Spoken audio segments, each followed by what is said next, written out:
Hi guys, to be honest, wala dyan may pang ulam karon. Noon ni manguha na lang taag bunga sa eggplant, talong.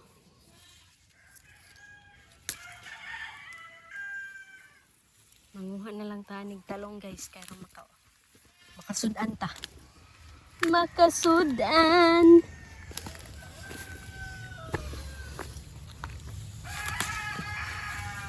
Duhana. Ay, naagya po'y uod, oy.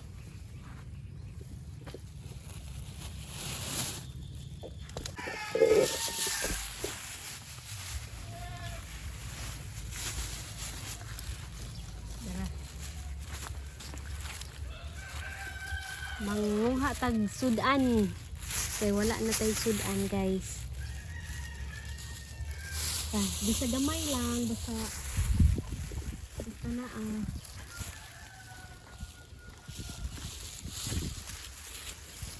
So maraming bulaklak ngayon ang talong. Sana magtutuloy-tuloy talaga siya. Kukunin na natin kung may uod. Ayan. Ay. Natapakan ko yung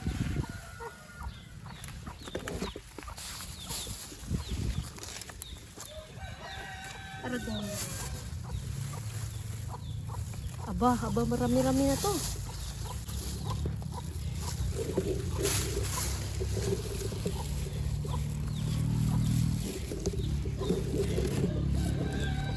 Aba, hindi mo pala talaga makita. Ay!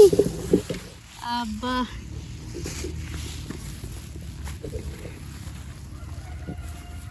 Ay, dito guys. Oh, meron dito guys. Ay, swerte pa. Napaswerte pa tayo ng harvest ng talong. Pang-ulam na lang. Hindi na pang benta. Kasi kulang pa. Itong rin nga pala yung guys, bakod namin. Para sa aming chicken. Free range chicken. Ayan guys. Papunta doon sa taas. Ayan, aakyat ka dyan. Tapos, dito, papunta doon. At may mga nakalagay ng dini. Kasi lumulusot talaga yung mga manok guys. Di maiwasang makalusot yung mga manok. Dahil sa may lusutan sila sa baba. Kaya, pag may time, ayusin din yan. At napansin nyo guys, ang nakalagay dyan ay yung kamuting kahoy. Kamuting kahoy na may dahon na guys. Tanaw guys. So pag magkaroon ng laman yan ay malaking malaking ginhawa. So ito yung talungan namin guys. Parang nag-recover na siya. Marami na siyang bulaklak. Kasi dumaan siya ng medyo yung stem borer na sakit. Hindi maganda guys pag may stem borer. Kasi na talaga. Kumbaga kukunin na lang yung bunga. Kasi ayun, masisira din naman. Kaya kukunin na.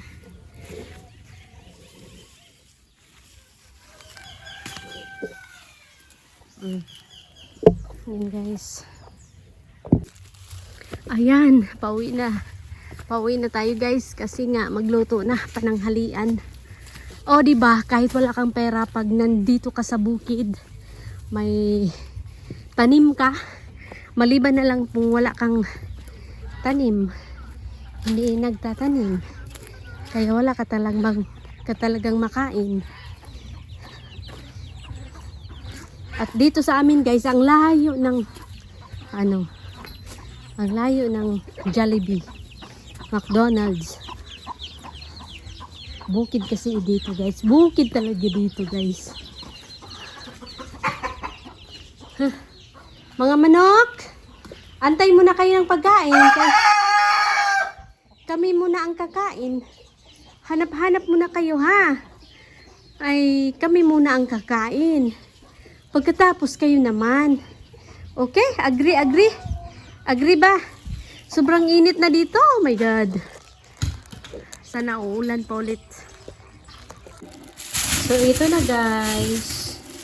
Ayan yung talong na nakuha. At nakadaan din ako ng malaking lemon. So, ito yung ilalagay ko sa tubig pang inom. At least, merong vitamin C. So, ito, ang gagawin ko dito ay gagawin ko siyang prito. So, bali, slice ko siya. Then, mag-ano ako ng tuyo. Ibabad ko konti sa tuyo. Then, iprito na siya. Yun lang. Medyo mabilis na siya at medyo masarap naman. Yan guys. Ay, makakain na tayo ng talong. Salamat sa Ginoo.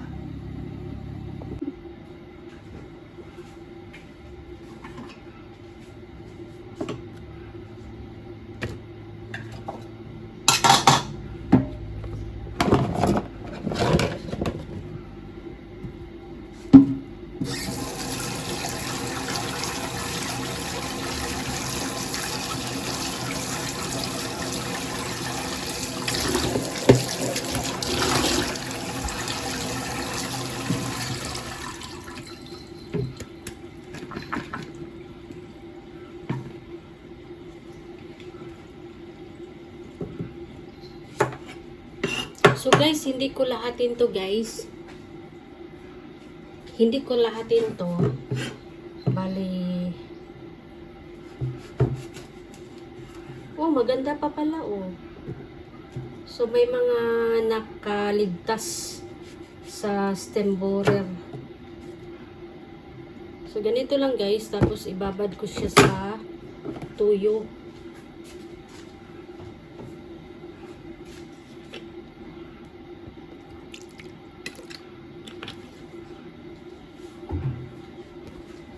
Ito na yung tuyo guys. Tapos ibabad ko lang siya. Yan. Diretso na. Mga ilang piraso. Ganun na lang.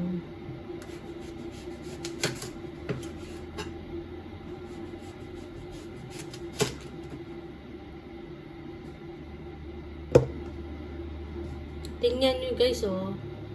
Kaya yun ang sinasabi ko na yung iba hindi talaga nakaligtas sa stem borer. So yun ang mga problema ngayon sa farm.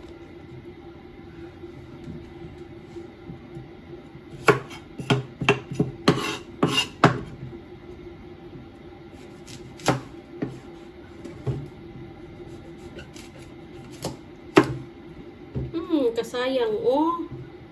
Kasayang yun oh. Wala na siya.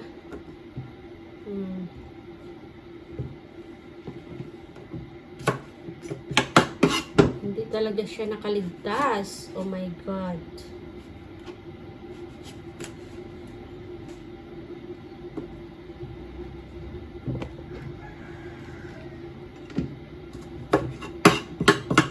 So, ang pagluto namin sa talong guys is either pang omelette or ihalo sa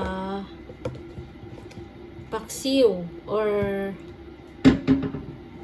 ang tawag doon na luto na yun sa amin, inununan. So, pwede siya sa inununan, pwede siya sa pakbet. Maraming gamit ang talong. Pwede siya sa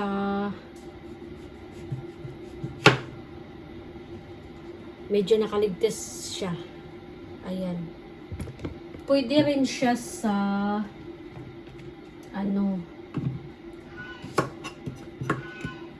salad.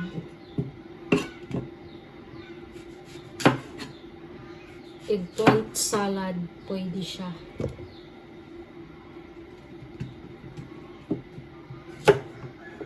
Ayan guys, oh. Maliit pa lang siya pero wala na. Hindi na nakaligtas. Sayang din.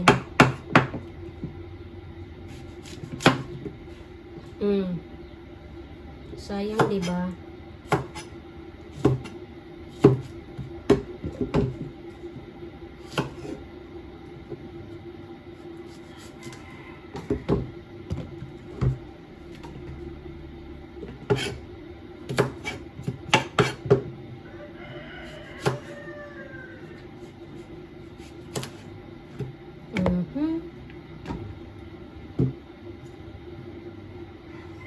Pwede rin sa ano to, omelette. Magtira ako for omelette. Pero kailangan wala na siyang uod. Kailangan walang uod, di ba? Para ano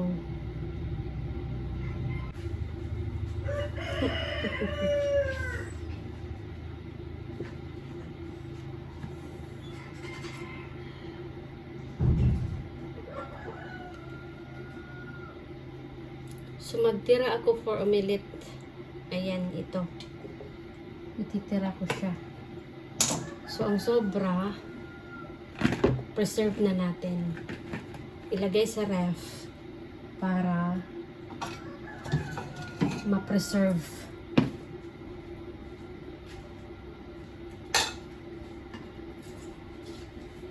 Grabe ang init ng panahon. Init talaga, ang init. Ayan, hugas na yan guys. Hugas na siya guys.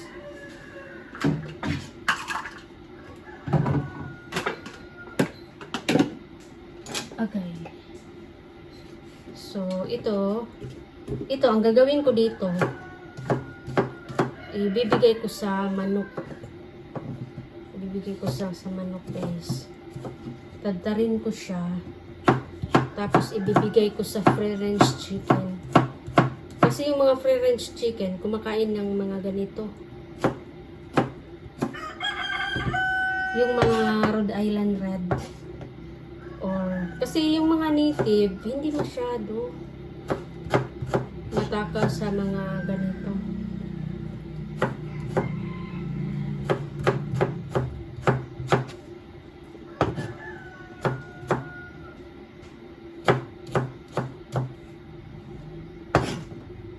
So, ibibigay ko ito, i-ano ko lang doon sa kanilang kulungan. I mean, sa kanilang kung saan sila.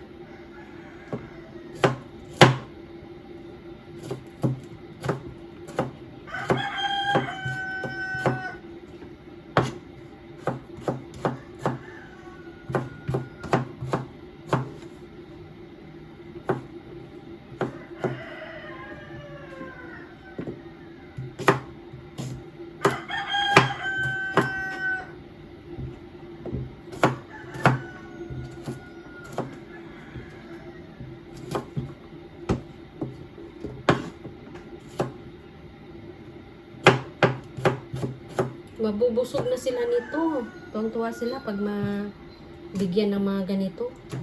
Mga gulay.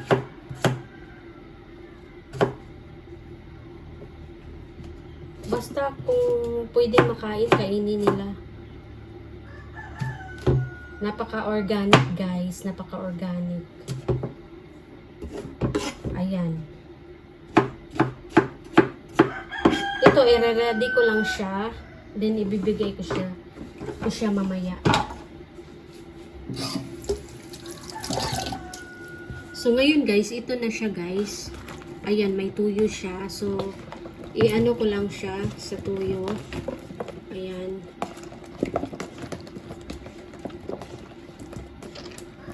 Ito, ang result nito, medyo, tama lang ang lasa. Kasi, hindi naman siya talagang nasipsip doon sa laman. Pag piniprito na, hindi mo na lalagyan ng kung ano-ano timpla. Kasi na siya sa toyo. Ayan. O, diba guys? Okay. Ayan.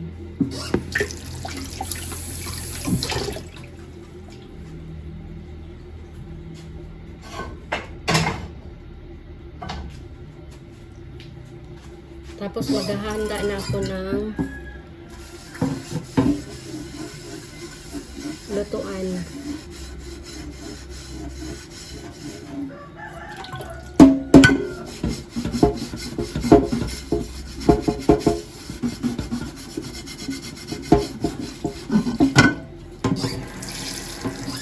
Pwede naman yung isa ang gamitin ko. So, yung isa na lang. Ito na lang ano. Kasi naka-ready na siya. Ito na lang guys, gamitin ko.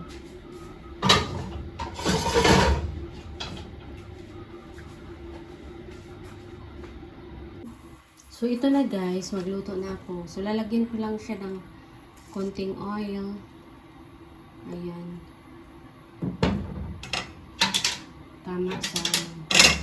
Tama lang sa pagpiprito ng talong.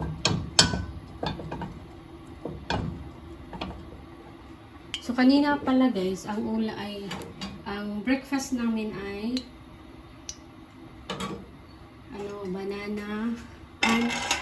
banana pancake. Banana pancake. So, ang niluto ko, ang ingredients, ang binili lang guys is yung asukal. I mean, hindi na ako bumili ng saging kasi may saging naman kami sa farm. Tapos, hindi namin maubos yung isang buwig. I mean, isang buo talaga. Kaya, ang ginawa, pinipreserve, binabalatan, tapos, nilagay sa ref. Para maunti-unti siyang magamit. Hindi siya yung masisira lang. Ayun guys.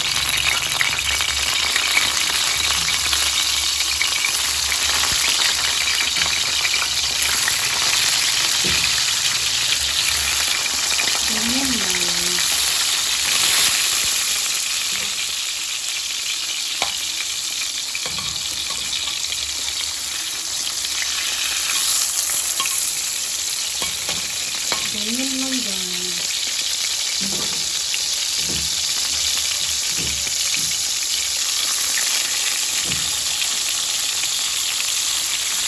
So yun na nga guys, pinipreserve namin yung overripe banana. Yun ang panghalo namin. Halimbawa, magluto ng cake, ng pancake, kung ano-ano. Pwede rin maging salad. Lagyan lang ng gatas, yun. Pang-snack. Dapat lang talaga may naka-ready na ingredients. Pero yung itlog naman is, libre naman siya. Tapos yung ibang ingredients, kumbaga, binibili sa like baking soda, baking powder, sugar, flour, yun, binibili yun. Pero yung saging, kaya busog na busog kami sa pancake kanina. Kasi masarap din naman na pagkaluto. Kaya, ayun, so ayan guys, medyo okay na siya. Done na siya doon. Ayan.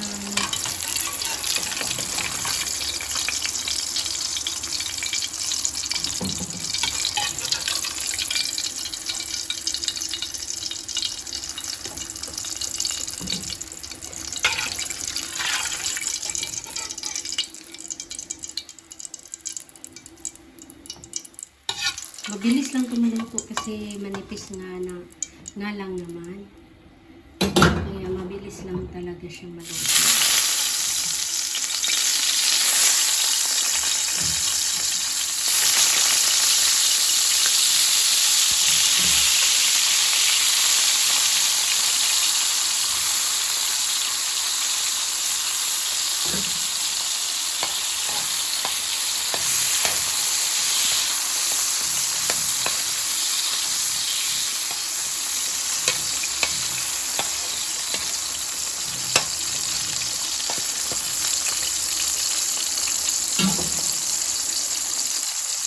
Ayan. So, matatalo na nito yung kanin, guys. Ganun lang kasimple. Tapos, dagdagan na lang ng lagang itlog. Solve na solve ang problema.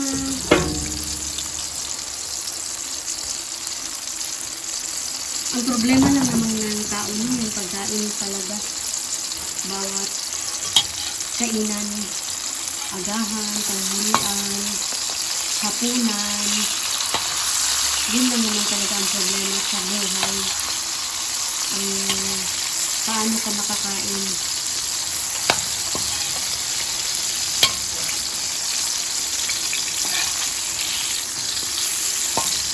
Kaya dapat magsipag talaga para makain. Kumbaga advanced thinking, guys. Advanced thinking.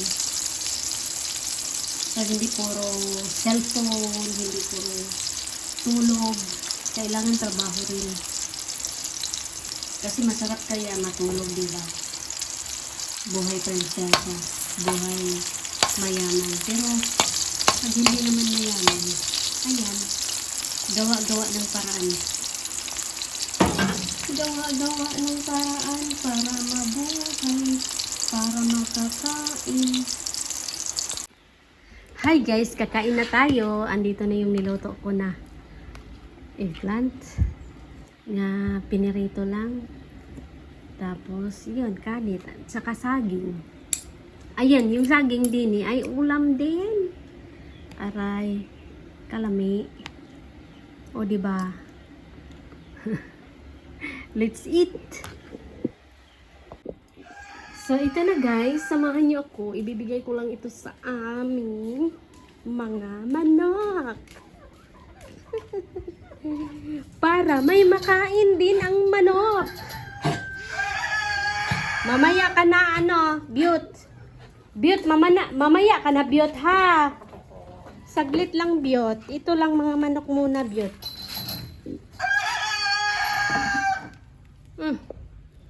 Ayan, Beaut.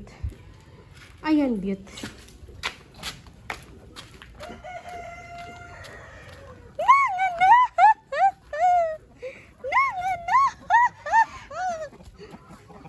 Ito sila, oh. I'll try lang. Kung kakain sila o hindi. Ala. Ay, hindi. Aba, kumain rin pala. Aba, kumain rin. Aba, ano nga? Di maginihas, agoy. Naginihas man ang mga... Kakain rin yan, syempre. Kakain rin yan. Pag wala nang makain, kakain. Kakain din yan, ah.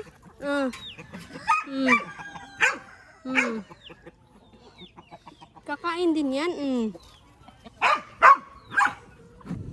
Bruno, paghuwat dah, Bruno, ha? Wala pa baya kay budget. Unya pa ang budget nimo. Kakain din yan. First time pa kasi nila. Pero kakain yan, syempre. Yun, ang puti, Kumain na nga ang puti, Kayo, ha? Di mag-inarte. Di mag-inarte sa pagkain. Ikaw, Biot. Mag-inarte ka sa pagkain ni mo, Biot. Ay. Ayaw pag-inarte, Biot. Ay.